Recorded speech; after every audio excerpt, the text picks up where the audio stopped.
আপু, এই সিটটা খালি? সামনে এত সিট থাকতে এখানেই বসতে হবে? না মানে চার্জারটা ওখানে, ল্যাপটপে কাজ ছিল। স্নেহা ভ্রুকুচকে একবার আমার দিকে তাকালো। বসো, কিন্তু অযথা কথা বলবে না। জি আপু। আমি চুপচাপ বসে ল্যাপটপ খুললাম। 5 মিনিটও পার হয়নি, হঠাৎ আমার ফোন জোরে বেজে উঠল। পুরো লাইব্রেরির সবাই একসাথে আমার দিকে তাকালো। আমি তাড়াহুড়ো করে ফোনটা সাইলেন্ট করতে গিয়ে আবারও 2বার ভুল বোতাম চাপলাম। রিংটন যেন ইচ্ছা করেই থামছিল না। ঠিক তখনই পাশ থেকে ঠান্ডা গলায় শুনলাম, ভার্সিটিতে নতুন? আমি অপ্রস্তুত হয়ে মাথা নাড়লাম। জি, ফার্স্ট ইয়ার। বোঝাই যাচ্ছে। কথাটা এমনভাবে বলল, মনে হলো পুরো লাইব্রেরির সামনে আমার সম্মানটা মাটিতে মিশে গেল। আমি আর একটা শব্দ বললাম না। তাড়াতাড়ি ফোনটা সাইলেন্ট করে আবার ল্যাপটপের দিকে তাকালাম, কিন্তু কাজের চেয়ে বেশি অস্বস্তি লাগছিল। পাশে বসা মানুষটার উপস্থিতিতেই যেন আমাকে অকারণে নার্ভাস করে দিচ্ছিল। প্রায় আধা ঘন্টা লাইব্রেরিতে ছিলাম। এর মধ্যে স্নেহা আপু একবারও আমার দিকে তাকালো না। নিজের নোটস লিখছিল, মাঝে মাঝে বইয়ের পাতা উল্টাচ্ছিল। এতটাই মনোযোগী ছিল যে আশেপাশে কে আছে সেটা নিয়েও যেন তার কোনো মাথা ব্যথা নেই। আমার কাজ শেষ হওয়ার পর ল্যাপটপ গুছিয়ে উঠে দাঁড়ালাম। আপু, আসি। স্নেহা বই থেকেই চোখ না সরিয়ে বলল, হুম। শুধু একটা হুম। না হাসি না ভদ্রতার খাতিরে আরেকটা কথা। লাইব্রেরি থেকে বেরিয়ে করিডোরে আসতেই আমার বন্ধু রাকিব হেসে বলল, কিরে, বেঁচে ফিরেছিস? আমি ভ্রুকুচকে বললাম, মানে? তুই কার বাসায় বসছিলি জানিস? না তো। স্নেহা আপু, থার্ড ইয়ার, আমাদের ডিপার্টমেন্টের সবচেয়ে রাগী সিনিয়র। আমি হালকা হেসে বললাম, সেটা তো 5 মিনিটেই বুঝে গেছি। উনি কারণ ছাড়া কারোর সঙ্গে কথা বলেন না। কেউ বেশি বিরক্ত করলে এমনভাবে ধমক দেন, পরের বার সামনে পড়লেও কথা বলতে ভয় লাগে। আমি আর কিছু বললাম না। মনে মনে ঠিক করলাম এরপর থেকে দূর থেকেই চলবো। কিন্তু সেই সিদ্ধান্ত বেশি দিন টিকলো না। পরদিন সকালে প্রথম ক্লাস শেষ করে ডিপার্টমেন্টের সিঁড়ি দিয়ে নিচে নামছি, হাতে একটা ফাইল আর একটা পানির বোতল। হঠাৎ পেছন থেকে কেউ ডাকলো। এই যে। আমি ঘুরে দাঁড়াতে দেখি স্নেহা আপু। আমার বুক ধক করে উঠল। জি আপু। উনি আমার দিকে একটা কলম বাড়িয়ে দিলেন। এটা তোমার? আমি অবাক হয়ে কলমটা হাতে নিলাম। এটা সত্যিই আমার। গতকাল লাইব্রেরিতে কোথায় রেখেছিলাম সেটাই খেয়াল ছিল না। আরে, আমি তো খেয়ালই করিনি। ধন্যবাদ আপু। নিজের জিনিসের দায়িত্ব নিজেই রাখতে শেখো। এই কথাটা বলেই উনি চলে গেলেন। আমি কলমটার দিকে তাকিয়ে মুচকি হাসলাম। রাগী তো বটেই, তবে কলমটা চাইলে লাইব্রেরির ডেস্কেই রেখে আসতে পারতেন। এতটা পথ নিয়ে আসার কোনো দরকার ছিল না। তার চলে যাওয়ার দিকেই কিছুক্ষণ তাকিয়ে রইলাম। তারপর কলমটা শার্টের পকেটে রেখে নিজের ক্লাসে ঢুকে পড়লাম। সেদিনের পর থেকে অদ্ভুত একটা ব্যাপার খেয়াল করতে শুরু করলাম। ক্যাম্পাসটা খুব বড় না হলেও স্নেহা আপুর সঙ্গে প্রায় প্রতিদিনই কোথাও না কোথাও দেখা হয়ে যায়। কখনো ডিপার্টমেন্টের করিডোরে, কখনো লাইব্রেরির সামনে, কখনো ক্যান্টিনে পাশ দিয়ে হাঁটার সময়। তবে দেখা হলেও উনি কখনো আগে থেকে কথা বলতেন না। আমি সালাম দিলে মাথা নেড়ে উত্তর দিতেন, না দিলে একবার তাকিয়েই নিজের মতো চলে যেতেন। আমি অবশ্য দ্বিতীয়বার থেকে আর ভুল করতাম না। দূর থেকে দেখলেই আগে সালাম দিতাম। আসসালামু আলাইকুম আপু। ওয়ালাইকুম আসসালাম। ব্যাস, এই পর্যন্তই। এর বেশি কথা বের করা যেন অসম্ভব। একদিন দুপুরে ক্যান্টিনে গিয়ে দেখি সব টেবিল প্রায় ভর্তি। আমি ট্রে হাতে দাঁড়িয়ে আছি। কোথায় বসবো বুঝতে পারছিলাম না। ঠিক তখনই চোখ পড়ল এক কোণার টেবিলে। সেখানে একাই বসে আছে স্নেহা আপু। মনে মনে বললাম, না, ওইদিকে যাওয়ার প্রশ্নই আসে না। আমি অন্য টেবিলে জায়গা খুঁজতে লাগলাম। হঠাৎ পেছন থেকে রাকিব কুনুই দিয়ে গুঁতো মেরে বলল, ওই টেবিলটা তো খালি। তুই যা, আমি না। ভয় পাচ্ছিস? ভয় না, শান্তিতে খেতে চাই। রাকিব হেসে অন্যদিকে চলে গেল। আমি শেষ পর্যন্ত দাঁড়িয়েই খাওয়ার সিদ্ধান্ত নিলাম। ঠিক তখনই দূর থেকে স্নেহা আপুর গলা ভেসে এলো। দাঁড়িয়ে আছো কেন? আমি অবাক হয়ে তাকালাম। উনি আমার দিকেই তাকিয়ে আছেন। জায়গা নেই। এখানে এসে বসো। আমি আশেপাশে তাকালাম। উনি আবার বললেন, কানে কি কম শোনো? আমি তাড়াতাড়ি গিয়ে বিপরীত পাশের চেয়ারে বসলাম। মনে হচ্ছিল পুরো ক্যান্টিন আমার দিকেই তাকিয়ে আছে। আমি চুপচাপ খাওয়া শুরু করলাম। উনিও নিজের মতো খাচ্ছিলেন। প্রায় 5 মিনিট কোনো কথাই হলো না। নীরবতাটা ভাঙল উনিই। নাম কি? আমি তাড়াতাড়ি উত্তর দিলাম, রাফি। পুরো নাম? রাফি হাসান। উনি মাথা নাড়লেন। কোন সেকশন? আমি বলে দিলাম। তারপর আবার নীরবতা। বুঝতেই পারছিলাম না উনি হঠাৎ এত কিছু জিজ্ঞেস কেন করছেন। খাওয়া শেষ করে পানি খেতে যাব এমন সময় গ্লাসটা হাত ফসকে নিচে পড়ে গেল। চারপাশে ছিটকে পানি ছড়িয়ে পড়ল। আমি বিরক্ত হয়ে নিচু হয়ে গ্লাসটা তুলতে গেলাম। তার আগেই স্নেহা আপু টিস্যুর বক্সটা আমার দিকে এগিয়ে দিলেন। পরিষ্কার করে দাও। আমি মাথা নিচু করে বললাম, জি আপু। টেবিল মুছতে মুছতে নিজের ওপরই বিরক্ত লাগছিল। আজও একটা না একটা ঝামেলা করেই ফেললাম। সব পরিষ্কার করে উঠে দাঁড়াতেই উনি শান্ত গলায় বললেন, তাড়াহুড়ো কম করবে। আমি অবাক হয়ে তাকালাম। কথাটা ধমক দিয়ে বললেও গলায় আগের মতো কঠোরতা ছিল না। আমি শুধু হালকা হেসে বললাম, চেষ্টা করব। স্নেহা আপু কিছু না বলে ট্রেটা হাতি নিয়ে উঠে চলে গেলেন। আমি দাঁড়িয়ে রইলাম। দূর থেকে রাকিব সব দেখছিল। আমার কাছে এসেই ফিসফিস করে বলল, ব্যাপার কি, রাগী আপু তোকে টেবিলে বসিয়ে খাওয়ালো? আমি কাজ ঝাঁকালাম। আমিও বুঝতে পারছি না। রাকিব সন্দেহের চোখে আমার দিকে তাকিয়ে বলল, সাবধানে থাকিস, ওনার মুড কখন কি হয় কেউ বলতে পারে না। আমি হেসে কথাটা উড়িয়ে দিলেও রাকিবের কথা মাথায় রয়ে গেল। পরে কয়েকদিন স্নেহাপুর সামনে পড়লেই ইচ্ছে করেই দূর দিয়ে যেতাম। অকারণে কথা বলার কোনো ইচ্ছাই ছিল না। রাগী মানুষদের সঙ্গে যত কম মেশা যায় ততই শান্তি। 1 সপ্তাহ পরের ঘটনা। ডিপার্টমেন্টে সেমিনারের প্রস্তুতি চলছে। শিক্ষকরা কয়েকজন সিনিয়র আর জুনিয়রকে একসঙ্গে কাজ ভাগ করে দিলেন। নোটিশ বোর্ডের সামনে দাঁড়িয়ে তালিকাটা দেখছিলাম। হঠাৎ রাকিব আমার কাঁধে চাপড় মেরে বলল, শেষ, তোর কপাল শেষ। আবার কি হলো? রাকিব তালিকায় একটা নাম দেখিয়ে বলল, তোর টিম লিডারকে দেখ। আমি নিচে তাকিয়ে পড়লাম। টিম লিডার স্নেহা রহমান, 3য় বর্ষ। আর সদস্যদের তালিকায় আমার নাম সবার উপরে। আমি কয়েক সেকেন্ড চুপ করে রইলাম। স্যার আর কাউকে পেল না? রাকিব হাসতে হাসতে বলল, এখন বুঝবি রাগী আপুর আন্ডারে কাজ করা কাকে বলে। বিকেলে প্রথম মিটিং ছিল। ডিপার্টমেন্টের সেমিনার রুমে আমরা 6 জন বসে আছি। সবাই প্রায় সিনিয়র, একমাত্র জুনিয়র আমি। কিছুক্ষণ পর স্নেহা আপু ফাইল হাতে ভেতরে ঢুকলেন। ঘরে ঢুকেই একবার সবার দিকে তাকিয়ে বললেন, সবাই এসেছে? একজন বলল, জি। উনি ফাইল খুলে বললেন, তাহলে কাজ ভাগ করে দিচ্ছি। যার যেটা দায়িত্ব থাকবে সেটা সময় মতো শেষ করবে, পরে অজুহাত শুনতে চাই না। এক এক করে সবার কাজ বুঝিয়ে দিলেন। সবশেষে আমার দিকে তাকালেন। রাফি, আমি সোজা হয়ে বসলাম। জি আপু। পোস্টারের ডিজাইন আর রেজিস্ট্রেশন ডেস্কের লিস্ট তুমি করবে। আমি একটু ইতস্তত করে বললাম, আপু আমি আগে কখনো করিনি।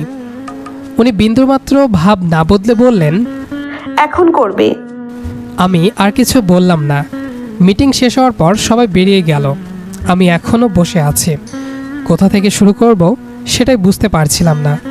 ঠিক তখনই স্নেহা আপু আবার ভেতরে ঢুকলেন। আমার সামনে একটা ফাইল রেখে বললেন, এগুলো গত বছরের কাজ, দেখে আইডিয়া নিতে পারবে। আমি অবাক হয়ে বললাম, আমার জন্য এনেছেন? না, দেওয়ালে টাঙানোর জন্য এনেছি। কথাটা এমন ভাব করে বললেন যে বুঝলাম ইচ্ছা করেই বিষয়টা এড়িয়ে গেলেন। আমি হালকা হেসে বললাম, ধন্যবাদ আপু। উনি দরজার কাছে গিয়ে আবার থামলেন। পেছন ফিরে না তাকিয়েই বললেন, কোনো কিছু না বুঝলে জিজ্ঞেস করবে। ভুল করে পরে আবার নতুন করে করার চেয়ে আগে জিজ্ঞেস করা ভালো। স্নেহা আপুর কথাটা শেষ হতেই আমি মাথা নাড়লাম। উনি আর কিছু না বলে রুম থেকে বেরিয়ে গেলেন। আমি ফাইলটা খুলে দেখলাম। গত বছরের পোস্টার, রেজিস্ট্রেশন লিস্ট সব কিছু খুব সুন্দর করে সাজানো। বুঝতে পারলাম এগুলো না দিলে আমি কোথা থেকে শুরু করব সেটাই বুঝতাম না। ফাইলগুলো ব্যাগে রেখে ধীরে ধীরে বেরিয়ে পড়লাম। করিডোর দিয়ে হাঁটতে হাঁটতে রাকিব সামনে এসে দাঁড়ালো। কিরে, এতক্ষণ ভেতরে কি করছিলি? আমি ব্যাগটা কাঁধে তুলে বললাম, কিছু না, স্নেহাপু গত বছরের ফাইল দিলেন। রাকিব থমকে গেল। কি দিলেন? ফাইল। রাকিব অবিশ্বাসের চোখে তাকিয়ে রইল। স্নেহা আপু নিজে থেকে তোকে ফাইল দিল? আমি কাঁধ ঝাঁকালাম। রাকিব কিছুক্ষণ চুপ থেকে বলল, অদ্ভুত। আমি আর কথা বাড়ালাম না। পরের 3 দিন প্রায় পুরো সময়টাই সেমিনারে কাজ নিয়ে ব্যস্ত কেটে গেল। ক্লাস শেষ হলে আমরা সেমিনার রুমে বসতাম। সবাই নিজের নিজের কাজ করত।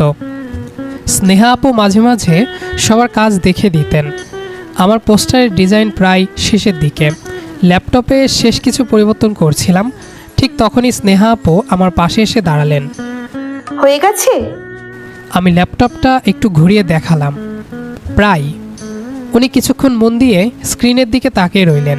তারপর একটা জায়গায় আঙ্গুল দেখিয়ে বললেন, এই ফন্টটা বদলাও।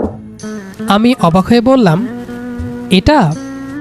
হ্যাঁ, বাকি সব ঠিক আছে, শুধু এটা পুরো ডিজাইনের সঙ্গে মানাচ্ছে না। আমি ভালো করে দেখে বুঝলাম সত্যিই মানাচ্ছে না। আমি হেসে বললাম, আমার চোখেই পড়েনি। তাই তো আমি দাঁড়িয়ে আছি। আমি আর কিছু বললাম না, চুপচাপ ফন্টটা বদলে দিলাম। কয়েক সেকেন্ড পরে উনি আবার স্ক্রিনের দিকে তাকিয়ে মাথা নাড়লেন। এখন ঠিক আছে। জানি না কেন কথাটা শুনে নিজের কাজটার ওপর হঠাৎ করেই একটু আত্মবিশ্বাস ফিরে পেলাম। সন্ধ্যায় বাসায় ফিরে পোস্টারের ফাইল কপি ওনাকে পাঠিয়ে দিলাম। আপু, একবার দেখে বলবেন ঠিক আছে কি না। প্রায় 10 মিনিট কোনো উত্তর এলো না। ভাবলাম হয়তো পরে দেখবেন। হঠাৎ ফোনে নোটিফিকেশন ভেসে উঠল। ভালো হয়েছে। শুধু এই 2টা শব্দ। অন্য কারো কাছে হয়তো খুব সাধারণ লাগতো, কিন্তু কেন জানি আমার মুখে অজান্তেই হাসি চলে এলো। আমি শুধু লিখলাম, ধন্যবাদ আপু। তারপর আর কোনো মেসেজ আসেনি। ফোনটা বন্ধ করে বিছানায় শুয়ে পড়লাম। পরদিন সকাল থেকেই সেমিনারে কাজের চাপ আরও বেড়ে গেল। অনুষ্ঠানের আর মাত্র 4 দিন বাকি। পুরো ডিপার্টমেন্টেই যেন আলাদা একটা ব্যস্ততা। ক্লাস শেষ হওয়ার পর সবাই মিলে সেমিনার রুমে জড়ো হলাম। কেউ ব্যানারের হিসাব করছে, কেউ অতিথিদের তালিকা বানাচ্ছে, কেউ আবার স্টেজের সাজসজ্জা নিয়ে আলোচনা করছে। আমি নিজের ল্যাপটপ খুলে রেজিস্ট্রেশন লিস্টের শেষ কাজগুলো করছিলাম। ঠিক তখনই স্নেহা আপু সামনে এসে দাঁড়ালেন। লিস্ট কত দূর? আমি মাথা তুলে বললাম, প্রায় শেষ, শুধু 2 জন শিক্ষকের নাম কনফার্ম হলেই হয়ে যাবে। ঠিক আছে, তাড়াহুড়ো করে ভুল করো না। আমি শুধু জি বলেই আবার কাজে মন দিলাম। সেদিন কাজ শেষ হতে হতে সন্ধ্যা নেমে এলো। এক এক করে সবাই বেরিয়ে গেলেও আমি এখনও ল্যাপটপ বন্ধ করিনি। কয়েকটা বানান আবার মিলিয়ে দেখছিলাম। হঠাৎ পাশ থেকে একটা পানির বোতল আমার টেবিলে রাখা হলো। মাথা তুলে দেখি স্নেহা আপু। বিকেল থেকে বসে আছো, পানি খেয়েছো? আমি একটু অপ্রস্তুত হয়ে বললাম, না, খেয়াল ছিল না। কাজ করতে গিয়ে নিজের কথাও মনে রাখতে হয়। এইটুকু বলেই উনি অন্যদের দিকে চলে গেলেন। আমি বোতলটার দিকে তাকিয়ে রইলাম। অদ্ভুত একটা মানুষ। কথাগুলো সবসময় ধমকের মতো শোনায়, কিন্তু ভেতরে যেন অন্য কিছু লুকিয়ে থাকে। পরদিন দুপুরে প্রিন্টিংয়ের জন্য আমাকে আর কয়েকজন সিনিয়র ভাইকে বাইরে যেতে হলো। সব কাজ শেষ করে ফিরে আসতে আসতে প্রায় 1 ঘন্টা দেরি হয়ে গেল। সেমিনার রুমে ঢুকতেই স্নেহা আপু ঘড়ির দিকে তাকিয়ে বললেন, এত দেরি হলো কেন? দোকানে অনেক ভিড় ছিল আপু। উনি আর কিছু বললেন না, শুধু আমার হাত থেকে পোস্টারগুলো নিয়ে এক এক করে দেখতে লাগলেন। সবগুলো দেখে ছোট্ট করে বললেন, ঠিক আছে। তারপর আবার সবার কাজে ব্যস্ত হয়ে গেলেন। দিন যত যাচ্ছিল একটা বিষয় আমি বুঝতে শুরু করলাম। স্নেহা আপু কখনো কারো কাজ নিজে করে দিতেন না, কিন্তু কেউ সত্যি চেষ্টা করলে তাকে চুপচাপ সাহায্য করতেন। সবার চোখে উনি রাগে, কিন্তু কাছ থেকে দেখলে বোঝা যায় উনি আসলে খুব দায়িত্বশীল। হয়তো সেই কারণেই সবাই তাকে ভয় পায়। অন্যদিকে স্নেহা আপুও হয়তো একটা বিষয় লক্ষ্য করেছিলেন, আমি কখনো অকারণে ওনার সামনে যেতাম না, অপ্রয়োজনীয় প্রশ্ন করতাম না। প্রতিবার জি আপু বলেই নিজের কাজ নিয়ে ব্যস্ত হয়ে যেতাম। সম্ভবত এই বিষয়টাই ধীরে ধীরে ওনার কাছে স্বাভাবিক লাগতে শুরু করেছিল। সেমিনারের আগের দিন সবাই মিলে হলরুম সাজানো হচ্ছে। আমি সিঁড়িতে উঠে ব্যানার লাগাচ্ছিলাম। হঠাৎ ভারসাম্য হারিয়ে একটু দুলে উঠলাম। নিচ থেকে কয়েকজন একসঙ্গে চিৎকার করে উঠল, সাবধানে! আমি কোনো মতে নিজেকে সামলে নিলাম। নিচে তাকিয়ে দেখি স্নেহা আপু ভ্রুকুচকে দাঁড়িয়ে আছেন। সবাই আবার কাজে ব্যস্ত হয়ে গেলেও উনি কয়েক সেকেন্ড আমার দিকে তাকিয়ে রইলেন। আমি নিচে নেমে আসতেই শান্ত গলায় বললেন, সব কাজ নিজে করতে হবে এমন কোনো নিয়ম নেই। আমি হালকা হেসে বললাম, লোক কম ছিল তাই। তাই বলে পড়ে গেলে অনুষ্ঠান না করে হাসপাতালে করতে হতো। আমি একটু লজ্জা পেয়ে মাথা চুলকালাম। সরি আপু। উনি কিছু বললেন না, শুধু একবার মাথা নেড়ে অন্যদিকে চলে গেলেন। আমি দাঁড়িয়ে দাঁড়িয়েই হাসলাম। আজকাল খেয়াল করছি স্নেহা আপুর ধমকগুলো আর আগের মতো ভয়ের লাগে না, বরং মনে হয় উনি ধমক দিয়ে নিজের মতো করে দায়িত্ব পালন করেন। আর হয়তো সেই কারণেই আমি অজান্তেই ওনার কথাগুলো একটু বেশি গুরুত্ব দিয়ে শুনতে শুরু করেছি। সেমিনারের অনুষ্ঠান শেষ হওয়ার পর পুরো ডিপার্টমেন্ট যেন একসঙ্গে স্বস্তির নিঃশ্বাস ফেলল। কয়েকদিনের দৌড়ঝাঁপ, রাত জেগে কাজ, সব মিলিয়ে সবাই ক্লান্ত। আমি নিজের ব্যাগটা গুছিয়ে হলরুম থেকে বের হচ্ছিলাম। ঠিক তখনই পেছন থেকে পরিচিত গলাটা শুনলাম। রাফি? আমি ঘুরে দাঁড়ালাম। জি আপু। উনি কয়েক সেকেন্ড চুপ করে আমার দিকে তাকিয়ে রইলেন। একটু সময় হবে? আমি অবাক হলেও মাথা নাড়লাম। অবশ্যই। আমরা দুজন ক্যাম্পাসের পাশে ছোট্ট বাগানের দিকে হাঁটতে লাগলাম। বিকেলের রোদটা নরম হয়ে এসেছে, চারপাশে খুব বেশি মানুষও নেই। কিছুক্ষণ কেউ কোনো কথা বললাম না। হঠাৎ স্নেহা আপুই নীরবতা ভাঙলেন। একটা প্রশ্ন করব। জি। তুমি আমাকে এত ভয় পাও কেন? আমি হেসে বললাম, শুরুতে পেতাম। স্নেহা ভ্রু তুললেন। এখন? আমি একটু ভেবে বললাম, এখন একটু কম। কথাটা শুনে উনি কিছু বললেন না, শুধু খুব আস্তে করে হাসলেন। সম্ভবত এই প্রথম আমি ওনাকে এত স্বাভাবিকভাবে হাসতে দেখলাম। সেদিনের পর থেকে আমাদের কথা একটু একটু করে বাড়তে লাগলো। তবে সেটা প্রেমের গল্পের মতো ছিল না। কখনো লাইব্রেরিতে দেখা হলে, কখনো ক্যান্টিনে। ছোট ছোট কথাগুলোই ধীরে ধীরে অভ্যাস হয়ে গেল। একদিন ভার্সিটি থেকে বের হয়ে গেটের সামনে দাঁড়িয়ে বাসের জন্য অপেক্ষা করছিলাম। হঠাৎ স্নেহা আপু পাশে এসে দাঁড়ালেন। বাস আসতে দেরি হবে। আমি মাথা নাড়লাম, মনে হয়। আবার নীরবতা। কয়েক মিনিট পর উনি হঠাৎ বললেন, রাফি? আমি তাকালাম। আমি একটা কথা অনেক দিন ধরে বলতে চাইছি। আমার বুকের ভেতরটা অকারণে ধক করে উঠল। কি কথা? উনি গভীর একটা শ্বাস নিলেন। আমি জানি আমি তোমার সিনিয়র, বয়সেও বড়, হয়তো আমার এমন কথা বলা উচিত না। আমি চুপ করে শুনছিলাম। স্নেহা আপু ধীরে ধীরে বলল, কিন্তু যতবার নিজেকে থামাতে চেয়েছি ততবারই বুঝেছি তোমাকে আলাদা করে ভাবি। আমার হাত পা যেন ঠান্ডা হয়ে এসেছে। উনি আবার বললেন, তোমার সঙ্গে কথা না হলে দিনটা কেমন অসম্পূর্ণ লাগে। তোমার কোনো সমস্যা হলে অকারণেই চিন্তা হয়, তুমি সামনে থাকলে অদ্ভুত একটা শান্তি পাই। আমি নির্বাক হয়ে দাঁড়িয়ে রইলাম। স্নেহা আপু এবার মৃদু হেসে বলল, খুব সম্ভবত আমি তোমাকে ভালোবেসে ফেলেছি। চারপাশটা যেন হঠাৎ নিস্তব্ধ হয়ে গেল। আমি স্তব্ধ হয়ে রইলাম। তারপর নিজেকে সামলে নিয়ে বললাম, এটা ঠিক হবে না। কেন? আপনি আমার সিনিয়র, সবাই কি বলবে? আর আমি এখনো পড়ছি। স্নেহা মাথা নিচু করলেন। আমি উত্তরটা জানতাম। কিছুক্ষণ চুপ থেকে আবার বললেন, তবু বলতে চেয়েছিলাম, কারণ না বললে হয়তো সারা জীবন আফসোস থাকতো। আমি কিছু বলতে পারলাম না। এর পরের দিনগুলোতে স্নেহা আপু আমাকে কোনো চাপ দিলেন না। আগের মতোই কথা বলতেন, আগের মতোই ধমক দিতেন, আগের মতোই খোঁজ নিতেন। শুধু একটা পার্থক্য ছিল, এখন আমি জানতাম এই যত্নের ভেতরে একটা না বলা ভালোবাসা লুকিয়ে আছে। আর ঠিক সেই কারণেই নিজেকে ধরে রাখতে গিয়েও বারবার হার মেনে ফেলছিলাম। পরে কয়েকদিন আমি ইচ্ছে করেই স্নেহা আপুর সামনে কম পড়তাম, কোনো কারণ ছাড়া নয়, বরং যতবার সামনে পড়তাম ততবারই অস্বস্তি লাগতো। আগে ওনাকে শুধু সিনিয়র হিসেবে দেখতাম, এখন জানতাম উনি আমাকে ভালোবাসেন। এই সত্যিটাই আমাকে বারবার অপ্রস্তুত করে দিচ্ছিল। তবে স্নেহা আপু যেন কিছুই হয়নি এমনভাবেই স্বাভাবিক ছিলেন। ক্লাসের সামনে দেখা হলে, ক্লাস শেষ? জি আপু। লাইব্রেরিতে? বইটা পেয়েছো? জি। এর বেশি কিছু না।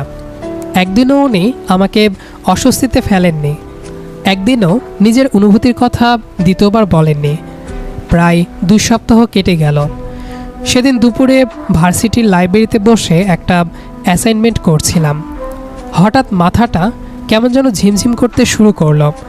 সকাল থেকে কিছু খাওয়া হয়নি, ভাবলাম একটু পরে বের হব, কিন্তু কখন যে টেবিলে মাথা রেখে চোখ বন্ধ হয়ে এসেছিল বুঝতেই পারিনি। হালকা একটা ডাকে ঘুম ভাঙল। রাফি? চোখ খুলতে দেখি স্নেহা আপু সামনে দাঁড়িয়ে ভ্রুকুচকে আমার কপালে হাত রাখলেন। তোমার গায়ে তো গরম কেন? আমি দুর্বল গলায় বললাম, কিছু না, এমনি। মিথ্যা বলবে না। উনি এক মুহূর্ত দেরি করলেন না, আমার ব্যাগটা নিজের কাঁধে তুলে নিলেন। আমি অবাক হয়ে বললাম, আপু আমি পারবো। চুপচাপ ওঠো। আমি আর কথা বাড়ালাম না। ভার্সিটির মেডিকেল সেন্টারে নিয়ে যাওয়ার পর ডাক্তার বললেন না খেয়ে থাকার জন্য শরীর দুর্বল হয়ে গিয়েছে, সঙ্গে জ্বরও এসেছে। আমি চেয়ারে বসেছিলাম, স্নেহা আপু পাশে চেয়ারে চুপচাপ বসে রইলেন। ডাক্তার ওষুধ লিখে দিলে স্নেহা আপু নিজেই বাইরে থেকে ওষুধ এনে দিলেন। তারপর ক্যান্টিন থেকে খিচুড়ি আর জুস নিয়ে এলেন। আমি লজ্জা পেয়ে বললাম, আপু এত কষ্ট করার দরকার ছিল না। উনি চোখ রাঙিয়ে বললেন, তোমার নিজের শরীরের খেয়াল না থাকলে কাউকে না কাউকে তো রাখতেই হবে। আমি আর কিছু বলতে পারলাম না। খাওয়া শেষ করে ওষুধ খেয়ে বসে আছি। হঠাৎ খেয়াল করলাম স্নেহা আপু নিজেও এখনও কিছু খাননি। আমি ধীরে বললাম, আপু হুম? আপনি কিছু খেয়েছেন? উনি 1 সেকেন্ড থেমে হালকা হেসে বললেন, এখন মনে পড়লো? আমি মাথা নিচু করে ফেললাম। উনি উঠে দাঁড়ালেন। তুমি বসো, আমি খেয়ে আসছি। উনি দরজার দিকে হাঁটতে লাগলেন। আমি অজান্তেই ডাক দিলাম, আপু। উনি ফিরে তাকালেন। আমি কয়েক সেকেন্ড চুপ করে রইলাম, তারপর শুধু বললাম, ধন্যবাদ। উনি মৃদু হেসে বললেন, ধন্যবাদ শুনতে ভালো লাগে না, ভালো থেকো এটাই চাই। কথাটা বলেই চলে গেলেন। আমি অনেকক্ষণ চুপ করে বসে রইলাম। জীবনে অনেক মানুষ দেখেছি, কিন্তু নিজের কথা না ভেবে এতটা স্বাভাবিকভাবে কারোর জন্য ছুটে যেতে খুব কম মানুষকেই দেখেছি। হঠাৎ করে মনে হলো আমি যাকে এতদিন শুধু রাগী সিনিয়র ভাবতাম, সে মানুষটা আসলে ভীষণ নরম, শুধু নিজের অনুভূতিগুলো প্রকাশ করতে জানে না। আর ঠিক সেই মুহূর্তেই বুঝলাম স্নেহা আপুকে এড়িয়ে চলার চেষ্টা করতে করতে অজান্তেই আমি নিজেই ওনার দিকে হেঁটে এসেছি। সেদিন রাতে অনেকক্ষণ ফোনের স্ক্রিনের দিকে তাকিয়েছিলাম, মেসেজ লিখে আবার মুছে দিচ্ছিলাম। শেষ পর্যন্ত শুধু একটা ছোট মেসেজ পাঠালাম, বাসায় পৌঁছেছেন? কয়েক মিনিট পর উত্তর এলো, হ্যাঁ, তুমি কেমন আছো এখন? মেসেজটা পড়ে অকারণেই হাসি পেল। তারপর প্রথমবারের মতো মনে মনে স্বীকার করলাম হয়তো আমি সত্যি স্নেহা আপুকে ভালোবেসে ফেলেছি। পরদিন সকাল থেকে মনটা অদ্ভুত অস্থির ছিল। বই খুলে বসেছিলাম, কিন্তু একটা লাইনও মাথায় ঢুকছিল না। বারবার একই মুখটা ভেসে উঠছিল। মেডিকেল সেন্টারে বসে আমার দিকে তাকিয়ে থাকা সেই চিন্তিত চোখ, কপালে হাত রেখে জ্বর দেখার মুহূর্ত, আর সেই কথাটা, ধন্যবাদ শুনতে ভালো লাগে না, ভালো থেকো এটাই চাই। সারা রাত ভেবেছি আমি কি শুধু কৃতজ্ঞ নাকি সত্যি ওনাকে ভালোবেসে ফেলেছি। অনেক প্রশ্নের উত্তর খুঁজতে গিয়ে একটা উত্তরই বারবার সামনে এসেছে। যদি ভালো নাই বাসতাম তাহলে ওনার একটা মেসেজ দেখে এত হাসি পেত কেন? সারাদিন দেখা না হলে এত শূন্য লাগতো কেন? নিজের কোনো ভালো লাগার খবর সবার আগে ওনাকেই বলতে ইচ্ছে কেন করতো? সেদিনই সিদ্ধান্ত নিয়ে ফেললাম, আজ আর কোনো দ্বিধা নয়। আজ সব কথা বলবো। দুপুরে ক্লাস শেষ হতেই ক্যাম্পাসের এদিক ওদিক স্নেহাপকে খুঁজতে লাগলাম। লাইব্রেরির সামনে নেই, ক্যান্টিনেও নেই। অবশেষে ডিপার্টমেন্ট ভবনের পাশে ছোট্ট বাগানে চোখ পড়তেই দেখলাম বেঞ্চে বসে একটা বই পড়ছেন। আমি ধীরে ধীরে এগিয়ে গেলাম। আমাকে দেখে বইটা বন্ধ করলেন। কি ব্যাপার, কিছু বলবে? আমি গভীর শ্বাস নিলাম। জি। উনি বইটা পাশে রেখে পুরো মনোযোগ দিয়ে আমার দিকে তাকালেন। বলো। আমি কয়েক সেকেন্ড চুপ করে দাঁড়িয়ে রইলাম। এতদিন যা বলতে পারিনি আজ যেন সব কিছু গলায় এসে আটকে যাচ্ছে। সেদিন আপনি যখন আপনার মনের কথা বলেছিলেন আমি না করে দিয়েছিলাম। স্নেহা শান্ত গলায় বললেন, মনে আছে। আমি মাথা নিচু করলাম। তখন মনে হয়েছিল এটা ঠিক হবে না, আপনি আমার সিনিয়র, মানুষ কি বলবে সেটাও ভেবেছিলাম। কিন্তু একটা কথা বুঝতে অনেক দেরি হয়ে গেছে। স্নেহা কিছু বলল না, শুধু অপেক্ষা করছিল। আমি ধীরে ধীরে বললাম, আমি আপনাকে এড়িয়ে চলতে চেয়েছিলাম, কিন্তু যত দূরে যেতে চেয়েছি ততবারই বুঝেছি দূরে যাওয়াটা শুধু শরীরের ছিল, মনটা তো আপনার কাছেই থেকে গিয়েছিল। ওনার চোখ দুটো এক মুহূর্তের জন্য স্থির হয়ে গেল। আমি মৃদু হেসে বললাম, জানেন, আগে আপনার ধমক শুনে ভয় পেতাম, এখন যদি একদিন ধমক না দেন মনে হয় কিছু একটা কম আছে। স্নেহার ঠোঁটে কোণে ছোট্ট একটা হাসি ফুটে উঠল। আমি আবার বললাম, আগে ভাবতাম আপনি শুধু রাগী, তারপর দেখলাম আপনি মানুষের জন্য নিঃশব্দে কত কিছু করেন। নিজের ক্লান্তি লুকিয়ে অন্যর পাশে দাঁড়ান। কারো সামনে ভালোবাসা দেখাতে পারেন না, কিন্তু যত্নটা কখনো কমান না। আমি একটু থামলাম। কণ্ঠটা এবার অনেক নরম হয়ে এলো। সেদিন মেডিকেল সেন্টারে আপনি আমার পাশে না থাকলে হয়তো ঘটনাটা সাধারণই থাকতো, কিন্তু আপনি যেভাবে আমার খেয়াল করেছিলেন সেদিনই বুঝেছিলাম এমন মানুষ জীবনে বারবার আসে না। স্নেহার চোখে হালকা জল চিকচিক করে উঠল। আমি আস্তে করে বললাম, আপনি একদিন সাহস করে নিজের অনুভূতির কথা বলেছিলেন, আমি ভয় পেয়ে পিছিয়ে গিয়েছিলাম। আজ আমি সেই ভুলটা ঠিক করতে চাই। উনি খুব ধীরে বললেন, রাফি। আমি মাথা নেড়ে বললাম, না, আজ আমাকে বলতে দিন। চারপাশে কয়েকজন শিক্ষার্থী হাঁটছিল, হালকা বাতাসে গাছের পাতাগুলো দুলছিল, অথচ আমার কাছে মনে হচ্ছিল পুরো ক্যাম্পাসটাই যেন নিঃশব্দ হয়ে গেছে। আমি সোজা হয়ে দাঁড়ালাম। আপনি বলেছিলেন আমার সঙ্গে কথা না বলে আপনার দিন অসম্পূর্ণ লাগে। আমিও একটা কথা বলতে চাই, এখন যদি সারাদিন আপনাকে না দেখি আমারও কেমন যেন অস্থির লাগে। আপনার মেসেজ এলে অকারণেই হাসি পায়। আপনি ভালো আছেন শুনলে নিজেরও ভালো লাগে। আপনার ধমকের ভেতরে যত্নটা এখন আমি চিনে ফেলেছি। আর সবচেয়ে বড় কথা, আমি আর নিজেকে মিথ্যা বলতে পারছি না। আমি একটু হেসে বললাম, আমি আপনাকে ভালোবেসে ফেলেছি। আপনি কি আমার জীবনের মানুষ হয়ে থাকবেন? কয়েক মুহূর্ত পুরো নীরবতা। স্নেহা আমার দিকে তাকিয়ে রইল, তারপর খুব আস্তে করে উঠে দাঁড়ালো। চোখ দুটো লাল হয়ে গেছে। জানো, আমি ভেবেছিলাম এই কথাগুলো হয়তো কোনোদিন আর শুনবো না। আমি মুচকি হাসলাম। আমিও ভাবিনি কোনোদিন বলতে পারবো। উনি ধীরে ধীরে আমার কাছে এগিয়ে এলেন। মৃদু কাপা কণ্ঠে বললেন, তাহলে আমার উত্তরটাও শোনো। আমি তোমাকে সেদিন যেমন ভালোবাসতাম আজও ঠিক ততটাই ভালোবাসি, হয়তো আরও বেশি। আমার অজান্তেই চোখ ভিজে উঠল। আমি সাবধানে আমার হাতটা বাড়িয়ে দিলাম। তাহলে? স্নেহা এক মুহূর্ত আমার হাতের দিকে তাকিয়ে রইল, তারপর কোনো দ্বিধা ছাড়াই নিজের হাতটা আমার হাতে রাখল। আঙ্গুলের উষ্ণ স্পর্শে বুকের ভেতরটা অদ্ভুত শান্তিতে ভরে গেল। এবার আর আমাকে এড়িয়ে যাবে না তো? আমি মাথা নেড়ে বললাম, এবার যদি কোথায় যায়ও আপনার হাত ধরেই যাব। এ কথা বলতেই উনি হুট করে আমাকে জড়িয়ে ধরলেন। আমি কিছুক্ষণের জন্য একেবারে স্থির হয়ে গেলাম।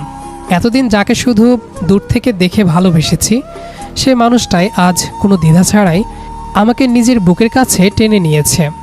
চারপাশে তখনও মানুষ ছিল, কেউ হেঁটে যাচ্ছিল, কেউ দূর থেকে তাকিয়ে মুচকি হাসছিল, কিন্তু সেই মুহূর্তে আমাদের কাছে পৃথিবীটা যেন ছোট হয়ে শুধু দুজন মানুষকে ঘিরেই থেমেছিল। আমি খুব আস্তে করে বললাম, আপু। উনি আরও শক্ত করে জড়িয়ে ধরে ফিসফিস করে বললেন, আজও আপু বলবে? আমি হেসে ফেললাম। এই ডাক্তার সাথেই তো আমার ভালোবাসা শুরু। স্নেহা মুখ তুলে আমার দিকে তাকালো, চোখ দুটো ভেজা, কিন্তু ঠোঁটে এমন একটা হাসি যেটা আমি আগে কখনো দেখিনি। তাহলে এই ডাকটাই থাক, তবে একটা শর্ত আছে। কী শর্ত? এই আপুর হাতটা কোনোদিন ছেড়ে দেওয়া যাবে না। আমি এক মুহূর্ত দেরি না করে বললাম, ছাড়ার জন্য তো ধরিনি, সারা জীবন ধরে রাখার জন্য ধরেছে। কথাটা শুনে উনি লজ্জায় মাথা নিচু করে ফেললেন, তারপর আলতো করে আমার কাঁধে মাথা রাখলেন। কিছুক্ষণ আমরা কেউ কোনো কথা বললাম না। নীরবতাটাও যেন আজ হাজারটা কথার চেয়েও বেশি সুন্দর লাগছিল। জানো, আমি সবসময় ভাবতাম হয়তো আমার ভালোবাসাটা একদিন চুপচাপ শেষ হয়ে যাবে। আমি ওনার কপালের ওপর পড়ে থাকা চুলগুলো আলতো করে সরিয়ে দিলাম। আর আমি ভাবতাম, আপনাকে ভালোবাসলেও কোনোদিন বলতে পারবো না। দেখুন, দুজনেরই ধারণা ভুল ছিল। উনি মুচকি হেসে আমার শার্টটা আলতো করে মুঠো করে ধরলেন। আজকে আমি খুব সুখী রাফি। আমি কোনো উত্তর দিলাম না। বিকেলের নরম বাতাস ধীরে ধীরে বইছিল, গাছের পাতাগুলো দুলছিল। দূরে ক্যাম্পাসের মসজিদ থেকে আজানের ধ্বনি ভেসে এলো। আমরা দুজন একসঙ্গে আকাশের দিকে তাকিয়ে নিঃশব্দে হাসলাম। যে ক্যাম্পাসে প্রথম দেখা হয়েছিল রাগী এক সিনিয়র আর ভীতু এক জুনিয়রের, সেই একই ক্যাম্পাস আজ সাক্ষী হয়ে রইল দুজন মানুষের সবচেয়ে সুন্দর স্বীকারোক্তির। হাতের আঙ্গুলে আঙ্গুল জড়িয়ে আমরা ধীরে ধীরে হাঁটতে শুরু করলাম। আজার সামনে সিনিয়র জুনিয়রের দূরত্ব ছিল না, ছিল না কোনো দ্বিধা, কোনো ভয়, কোনো না বলা অনুভূতি। রাগী এক সিনিয়র আর ভীতু এক জুনিয়রের মিষ্টি ভালোবাসার গল্পটি আপনাদের কাছে কেমন লাগলো তা কিন্তু আমাদের কমেন্ট বক্সে জানাতে একদম ভুলবেন না। গল্পটি যদি আপনাদের মন ছুঁয়ে গিয়ে থাকে তবে অবশ্যই একটা লাইক দেবেন এবং আপনার বন্ধুদের সাথে শেয়ার করে দেখার সুযোগ করে দেবেন। আর হ্যাঁ, আমাদের চ্যানেলে এরকম আরও রোমান্টিক মিষ্টি এবং আবেগঘন অডিও স্টোরি নিয়মিত শুনতে চ্যানেলটি এখনই সাবস্ক্রাইব করে দিন। পাশে থাকা বেল আইকনটি অন করে রাখুন যাতে আমাদের পরবর্তী গল্পের নোটিফিকেশন সবার আগে আপনার কাছে পৌঁছে যায়। আজ তবে এখানেই বিদায় নিচ্ছি। সবাই ভালো থাকবেন, সুস্থ থাকবেন। ধন্যবাদ।